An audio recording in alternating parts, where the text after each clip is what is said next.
Joanna Strober is the co-founder and CEO of Midi Health, the fast-growing women's health platform transforming how Americans approach perimenopause, menopause, and longevity. She was a venture capital investor and mom living in Silicon Valley who spent a year being misdiagnosed, dismissed, and told her symptoms were just anxiety. That frustration became her mission. She built Midi to provide care to women everywhere, turning a broken system into a movement, attracting big-name backers including Amy Schumer and Tory Burch. Today, Midi treats 25,000 women a week, supported by top specialists, a national network of nurse practitioners, and a cultural shift towards talking openly about midlife health. A 2025 CNBC Changemaker, Joanna Strober is in the Changemakers and Power Players spotlight. Joanna, thank you so much for joining us for Changemakers and Power Players podcast. You, of course, are a changemaker yourself. And Midi Health has been on such a run. I feel like every week there's more news. But I want to go back to the beginning because I heard that you founded Midi because of rage. Explain to me what you mean by that. You know, it's kind of true. I was going through perimenopause. And what is perimenopause? Well, it's before you have menopause. So I went to a primary care doctor and they told me I had an anxiety and I should go to get therapy and maybe I needed marriage therapy. And they told me to get a sleep study because I wasn't sleeping. And they gave me pretty much no input at all on the fact that any of this could be related to my hormones. So I had a really hard year, at least a really hard year. And eventually someone said to me, you should go to a hormone specialist. And I drove an hour and I paid a huge amount of money, but I got the care that I needed. And within 2 weeks, my life was better, which was great for me. But I felt really angry. I felt really, really angry that it had taken me so long to get the right care. And also that I had to pay out of pocket to get this care because I felt like my insurance should have covered it. So it's very much like, wow, I'm pretty angry that this is not available to more people, and I wanted to change that. So you want to change it. Your background, you have been an entrepreneur before, also a venture capital investor for many years, but there's also a connection here to your father. Explain to us how your father, who's a doctor, connects to your menopause business. So this was COVID, and my mother actually said to my dad, I don't want you to go to your office anymore. So you have to retire. And I started talking to him about this business idea. And he said, well, actually, you could start in my practice. So I have a practice. We could set you up practicing medicine, and we could hire doctors to work in my medical practice. And he already had insurance contracts. So it was actually a way to get insurance initially was by starting with the contracts that he had. And he also got himself licensed in all 50 states. And he actually spent, hours every day going through the exams in each state and learning what the requirements were for each state. And he got himself licensed so that we could start practicing in all 50 states. So you had this initial experience of yourself needing this care. It was impossible to get. It took you driving and finding the doctor after being told you were, I would assume, the version of hysterical, whatever women are called these days. But obviously that's like a trigger word. Oh, you're just being hysterical. And then you decided you needed to do this thing. So you convinced your dad to become this kind of a doctor to give hormone treatment. Was this something he had done before, but to do it via telehealth? So to be clear, he never actually gave the hormone treatment. He was a bone expert. So his expertise was actually relevant in the fact that bone health is a big part of women's health. What we did was we hired another doctor to work in his practice, Dr. Kathleen Jordan and Dr. Mindy Goldman, who were both menopause experts. So we hired them within his practice. So he didn't actually do the menopause care, but he was able to get people licensed so I could do the care. So you started with just a couple of doctors in your father's practice, but when did you realize that this wasn't just going to be a little thing, that this was going to be nationwide and at the scale it is now? So we did a pilot. We started with Dr. Goldman and Dr. Jordan, and we had 150 patients just in California. And we took care of them for 3 months. And at the end of those 3 months, we learned a lot. We learned what worked, what resonated, what type of care women were looking for, what types of symptoms they were looking for. And we said, okay, we're done. Like, we're done with this pilot. And 148 of them panicked and basically said, no, you're not allowed to stop doing this because I have no place else to go. And that was actually really good feedback. Like, we were providing something that they found so important that they were really panicking about losing. And so that was what year? That was 2021. So that was 2021. That was not that long ago. No, right. You've grown so quickly. Give us a sense of what Midi Health does now. You just announced that you now have testosterone treatment. You also have supplements. Give us a picture of how much you've grown in the past 4 years. Yeah, it's really exciting. We are taking care of 25,000 women a week and providing care for them and providing really holistic care. So we are taking care of hot flashes and night sweats and joint pain and painful sex and lack of libido and itchy ears and really the entire spectrum, really the entire spectrum of the type of things that women are experiencing in their healthcare. What I have found is that menopause care really just women's primary care. So menopause care is most of the care that women need really from 35 to 65. And you started off by making sure this would be covered by insurance. Yes. Explain to us the business model now, because even if someone isn't covered, they can go to Midi, but you're primarily about employer-based care. So we're primarily about, I wouldn't say we're primarily about employer-based care. I would say that we are primarily commercial insurance covered. So our go-to-market strategy is actually not through employers. It's through the insurers. It's really direct to consumers. So it's a new business model, right, that was basically enabled by COVID. So prior to COVID, you couldn't build a national medical practice, right? Healthcare has always been local. You just went to your local doctor. Telehealth is now covered by insurance. Now what we can do is something that could never have been done before. We can write incredible care protocols. We have doctors around the country writing bone protocols, brain health protocols, all the different care protocols. Then we can train an incredible group of nurse practitioners to provide this care based on the care protocols that doctors are creating. And you can do that nationally for the first time. So it's a complete change in how medical care is delivered. Now you can so Dr. Goldman, for example, is a world-renowned expert in survivorship. Her expertise, more than anyone else, is women who had breast cancer who then go through terrible menopause experiences. And unfortunately, they often go into surgical menopause or early menopause. Her expertise was specifically taking care of those women. Prior to COVID, people flew from all over the world to get her care. Not just all over the United States, all over the world to get her expertise. Now she has trained all 500 of our NPs to do this care, and she supervises them, but her care protocols are now distributed to all 500 NPs, and they're able to give this care to women no matter where they're located. So it's democratizing access. So anyone who has insurance that's partnered with Midi can get access to these top-of-the-line protocols. That's right. And so you've grown very quickly with the relationships with insurers, but also by raising your profile for consumers. And you've raised VC financing from big name VCs, but also from some very famous angel investors, people like Amy Schumer, Tory, Burch. What was your fundraising strategy? And because you came to this with the experience of having been a VC. So we actually didn't start off raising from those investors. We started off from mostly angel investors, from professional angel investors. And, honestly, it was hard. I will tell you, like, a lot of people turned us down. It was not just a natural, menopause company. That's cool. We should invest. That sounds very niche. Are you really sure there's an opportunity for this? A few years ago, women's health was not really an investment area at all. So it was a challenge initially to get the funding. And then eventually what we realized is we were truly becoming a consumer brand, and that we didn't really understand that at the beginning, but eventually what we realized is that our job was to become the trusted consumer brand for women's health with a focus on perimenopause and menopause. And the way to get attention to your brand, quite honestly, is in part through celebrities.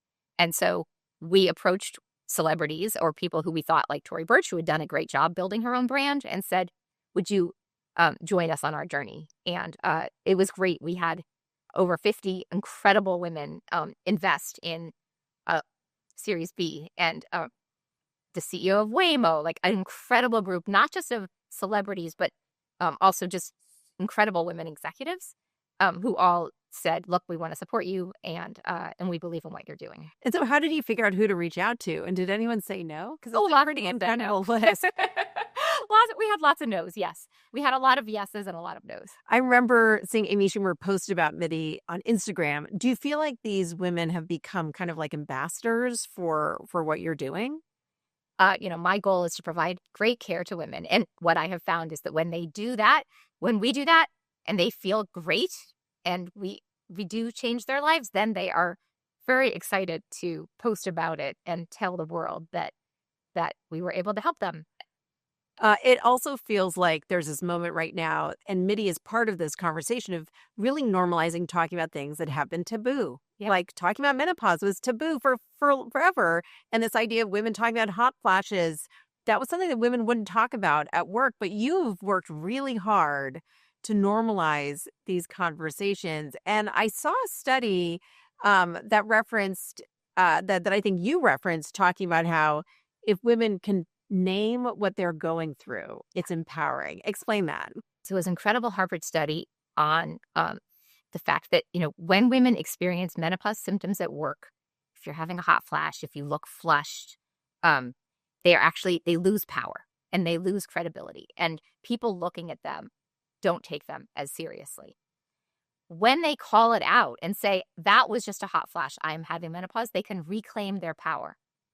So by pretending it's not happening, you really do lose power. But if you claim it and say, I'm getting care for this, I'm doing great, you can get that power back. It's amazing how these things can end up disempowering women. And there's so much research about how female executives at certain levels in their career are leaving the workforce. Yeah. Do you think menopause is part of that? Oh, it's huge, honestly. Like, there's actually very good studies on this. 50% of women say that because of menopause symptoms, they don't apply for a raise or a promotion. And 10% of women actually do leave the workforce because of menopause symptoms. So we get women all the time saying, I thought I was going to have to leave my job. I did leave my job and now I can go back to work because of Midi. But think about it. If you're not sleeping and you're having anxiety attacks and your marriage might not be doing very well and you're feeling really frustrated all the time, it's really hard to perform at work.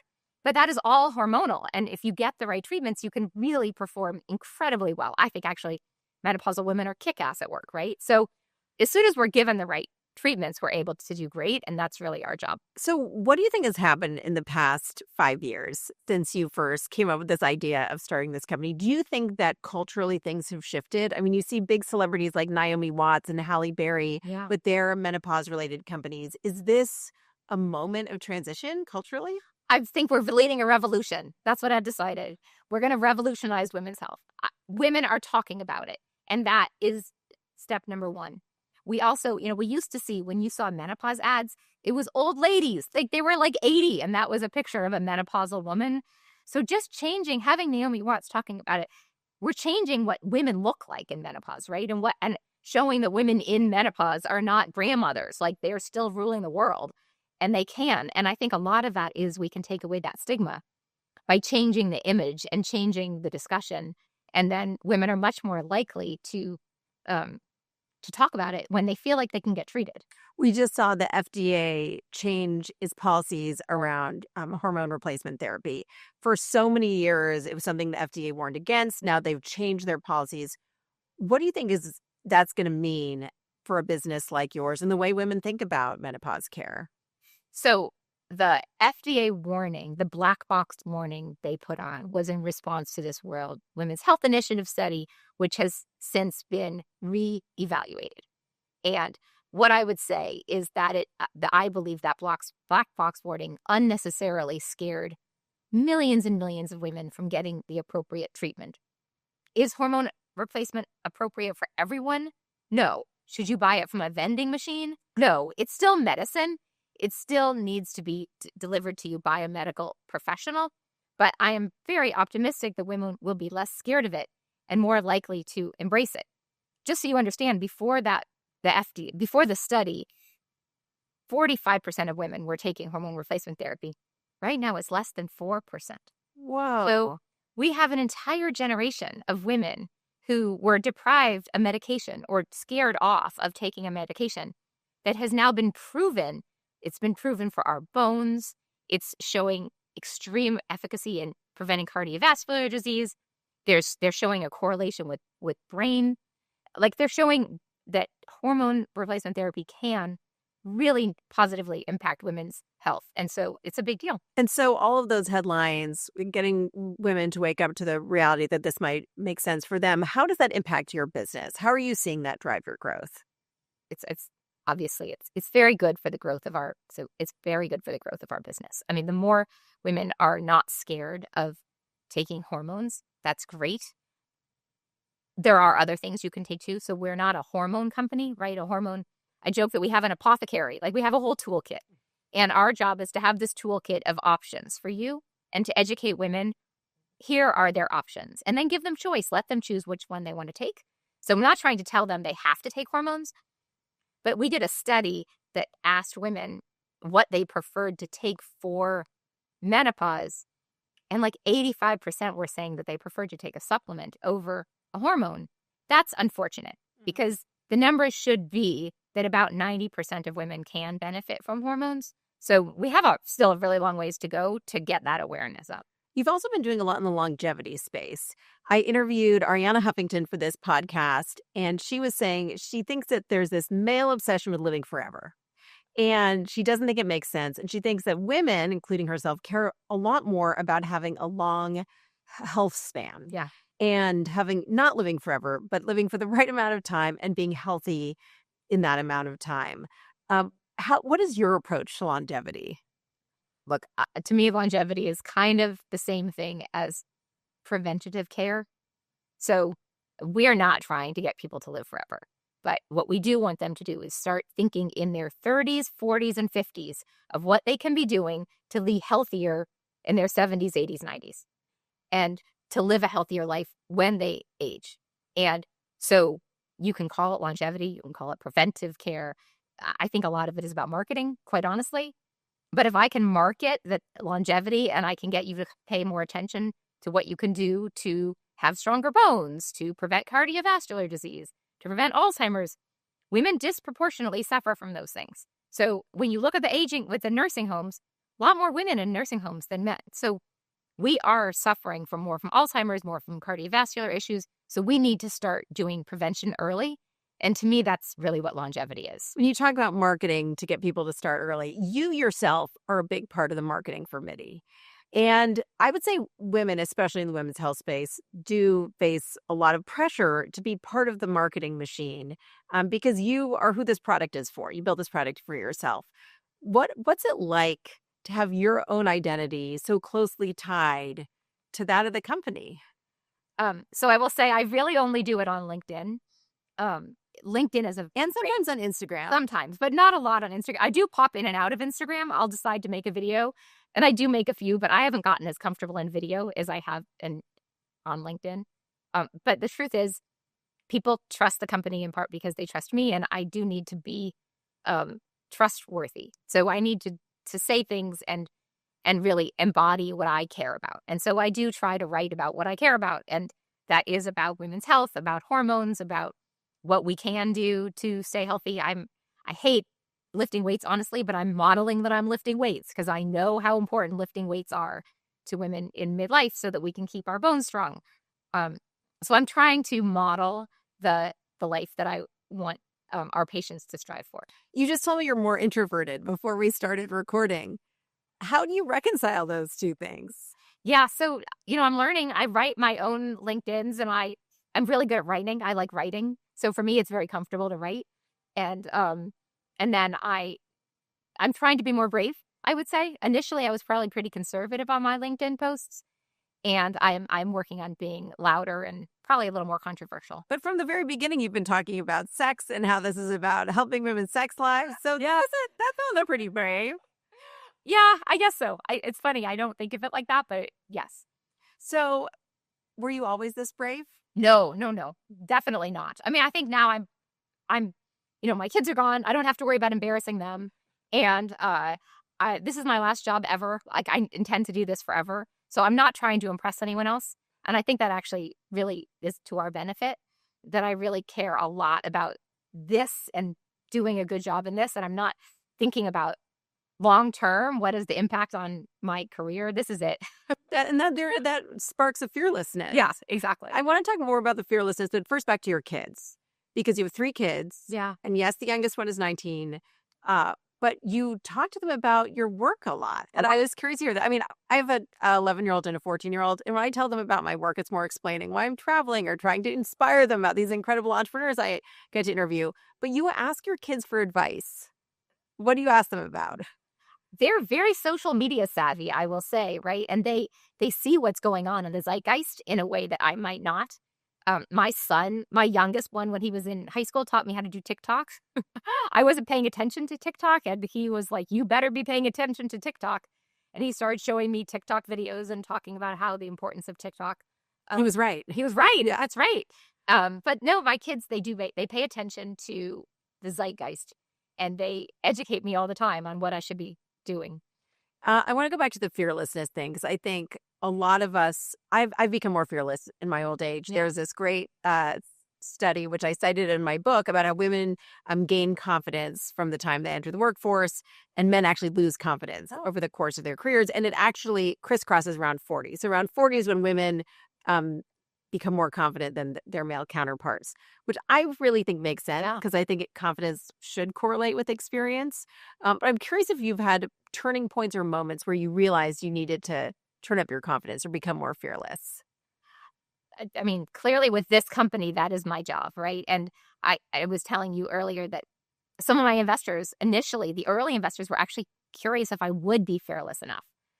One of them, on a write-up I saw that they did in the investment memo, it said, companies like this require iconic founders. I'm not sure Joanna can do this. And that memo was awakening to me to say I can and I want to. And I think so. And then there was another investor who said that they were concerned about whether I was brave enough. And so getting that feedback from them has actually made me much more brave.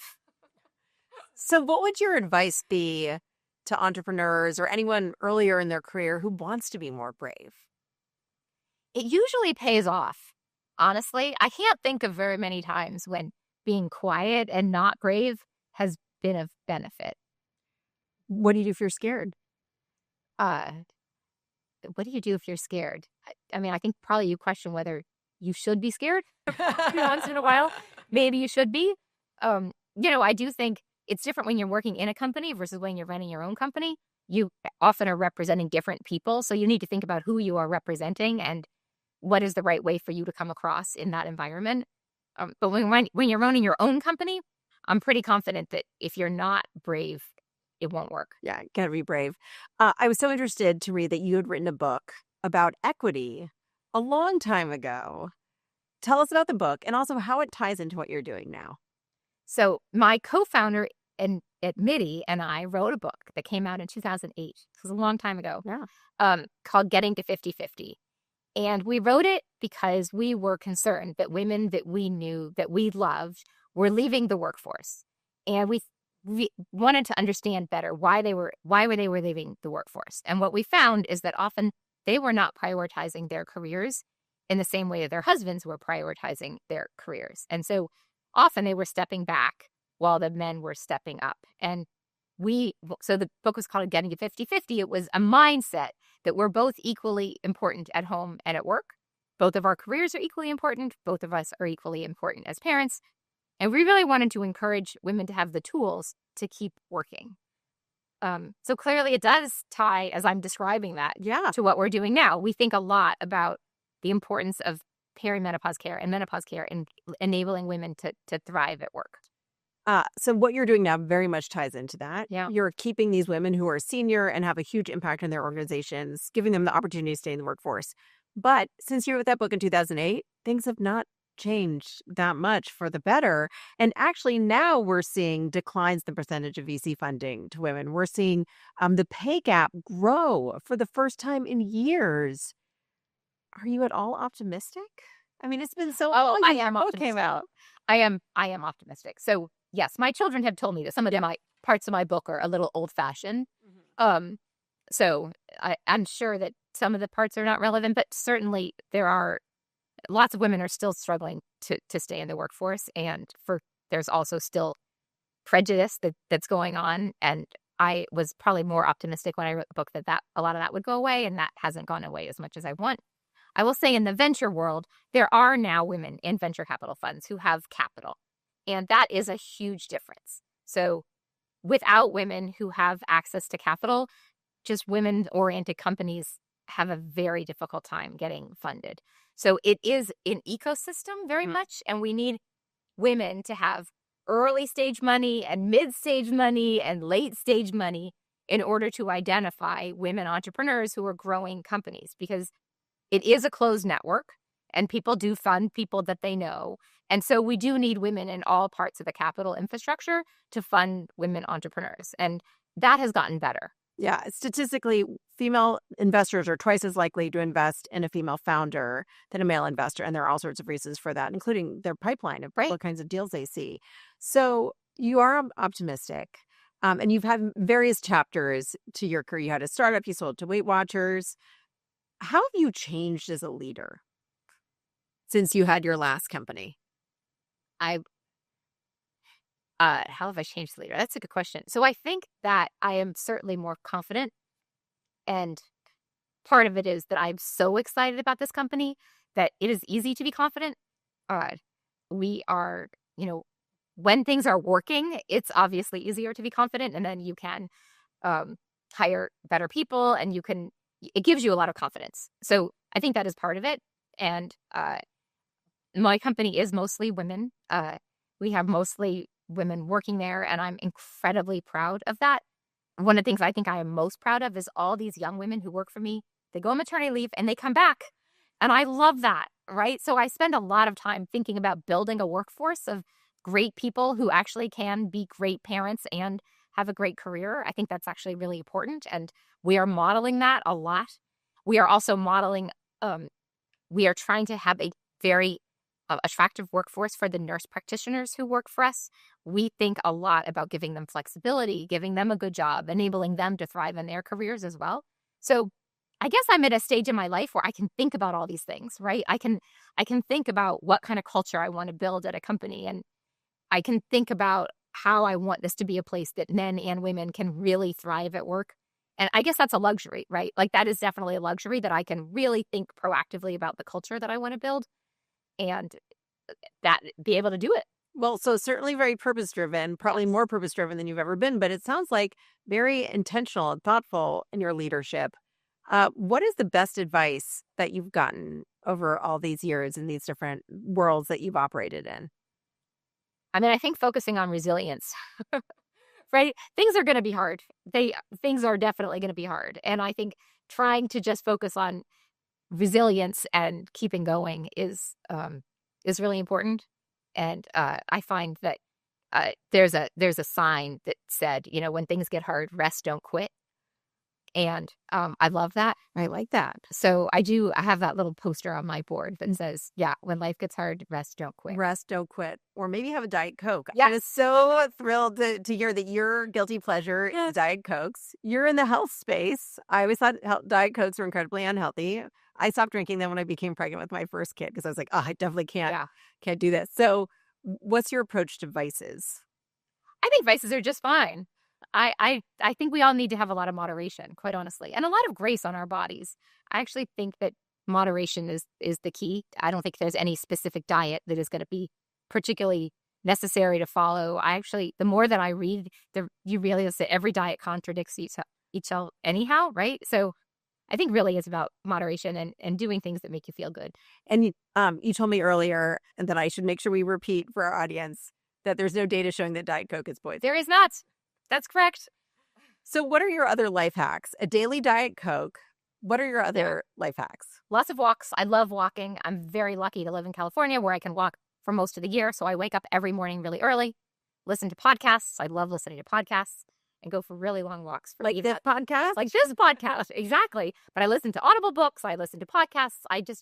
Every day, long walks. With a weighted vest? Often with a weighted vest. I have not tried a weighted You vest. have not? You should try the weighted vest. I feel like I should try the weighted vest because I Yeah. also do a lot of walks.